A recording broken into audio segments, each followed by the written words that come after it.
अस्सलाम वालेकुम dear students. जैसा कि आप लोग जानते हैं कि हम हिस्ट्री का 7वां चैप्टर जिसका टाइटल है पीजेंट्स एंड फार्मर्स वो हम पढ़ रहे हैं।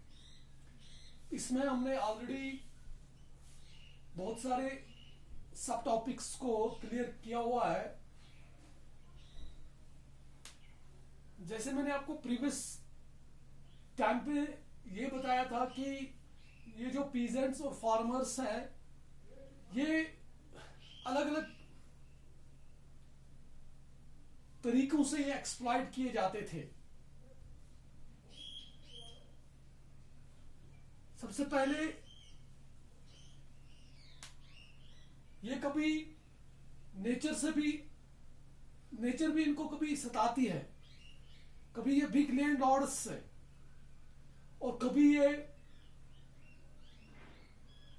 कैपिटलिस्ट से और इंपीरियलिस्ट से।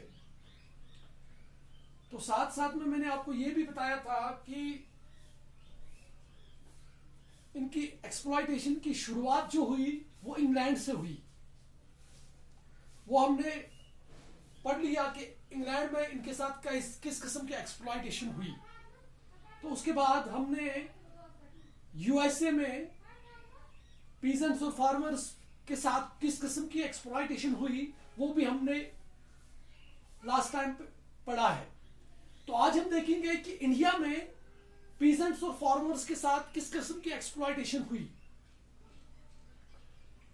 इन India something too was happening in the countryside during 18th century।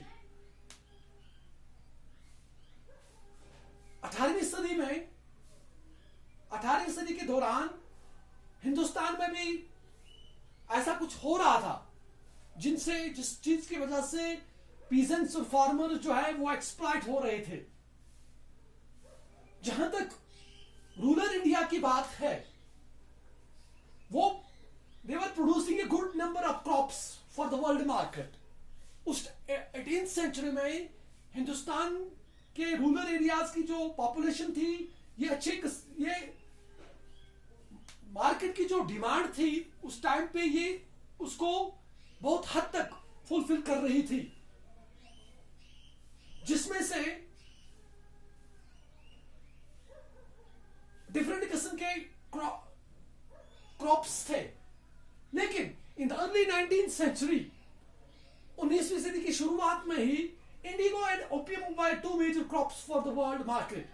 दो एक तो इंडिगो एंड दूसरा ओपियम दुनिया में सबसे आला किस्म के फसल माने जाते थे। और 19वीं सदी के आखिर में जो इंडियन पीजेंट्स थे और फार्मर्स थे they were producing sugar cane. ये जो डे टू डे लाइफ में जरूरत जिंदगी की चीजें जो होती है वही ये प्रोड्यूस करते थे, जिसमें sugarcane, cotton, jute, wheat extra for export दूसरे मुल्कों के लिए। जैसे आप लोग सब जानते हैं कि यहां पे ईस्ट इंडिया कंपनी का बहुत टाइम तक दबदबा था मार्केट में। तो ईस्ट इंडिया कंपनी क्या किया, उन्होंने वो एक ऐसी चीज की तलाश में थे, एक ऐसी कमोडिटी की तलाश में थे जिसको वो चाइना को बेच सके। और क्योंकि चाइना उस टाइम एक बहुत बड़ी मंडी थी और वो जिस कमोडिटी जिस शय के पीछे वो थे और वो चीज जो थी दैट वाज ओपियम। ये किस्म का ड्रग होता है जिसको हम पॉपी के नाम से भी जानते हैं। यहां तक कि चाइना में 16वीं सदी में ही इस चीज की प्रोडक्शन करते थे कौन लोग, लेकिन वो पुर्तगीज थे।